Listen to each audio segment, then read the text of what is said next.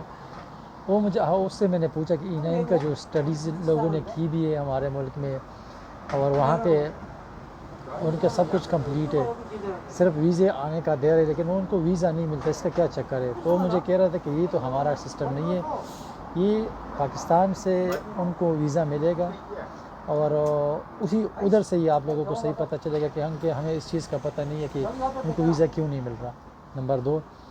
اور دوسری بات یہ کہہ رہا ہے کہ یہاں پہ اگر آپ اس ادارے میں آپ کو F2 ویزا بھی نہیں ملتا، کیونکہ اگر آپ جس بندے نے یہاں پہ کوریا میں آ کے شادی کی ہے اور وہ یہاں پہ اپنا ویزا چینج کرانا چاہتا ہے تو اس کا الگ پروسیجر ہے، اور جو اسٹڈیز کر کے ویزا حاصل کرنا چاہتا ہے اس کا الگ پروسیجر ہے۔ لیکن اس کا جو سائٹ پہ اس نے بتا بھی دی، تو وہ کہہ رہا تھا کہ اس سائٹ پہ اگر آپ لوگ مجھے جوائن کرنا چاہتے ہو، آن لائن اسٹڈیز کرنا ہے تو وہ آپ آن لائن اسٹڈی کر سکتے ہو تب جب آپ یہاں کوریا میں آ کے آپ نے اپنا ویزا چینج کرنا ہے۔ آپ فرض کرو پاکستان میں بیٹھے ہوئے اور آپ نے آن لائن اسٹڈیز کرنی ہے کس چیز کے لیے، یہ E7 ویزے کے لیے، تو وہ آپ کے لیے فائدہ ہی نہیں ہے نا۔ اگر آپ لوگوں نے اسٹڈیز کرنی ہے تو E9 کی ریلیٹڈ کرو، آپ سب سے پہلے کوریا میں انٹر ہو جاؤ، اس کے بعد پھر آپ نے E7 کے لیے اپلائی کرنا ہے، ٹھیک ہے نا۔ اگر آپ نے E9 کے لیے اپلائی بھی نہیں کیا اور آپ E7 کے بارے میں اسٹڈیز کرنا چاہتے ہو تو پھر یہ تو بیوقوفی ہے، ٹھیک ہے نا۔ سب سے پہلے اگر آپ کو E9 ویزا ملے گا، اس کے بعد پھر آپ ساؤتھ کوریا میں آؤ گے، اس کے بعد پھر آپ نے لیول کی اسٹڈیز کرنی ہے، اور اگر لیول آپ کی کمپلیٹ ہو جائے پھر اس کے بعد جا کے آپ لوگوں کو E7 ویزا ملے گا، جو اس کے شرائط و ضوابط ہے اس کے حساب سے آپ لوگوں کو ملے گا۔ تو اگر آپ لوگوں کو میری چھوٹی سی ویڈیو اچھی لگی تو پلیز میرے چینل کو لائک کریں، سبسکرائب کریں، اپنے دوستوں کے ساتھ شیئر کریں، پھر انشاءاللہ نیکسٹ ویڈیو میں ملتے ہیں، تب تک کے لیے اللہ حافظ۔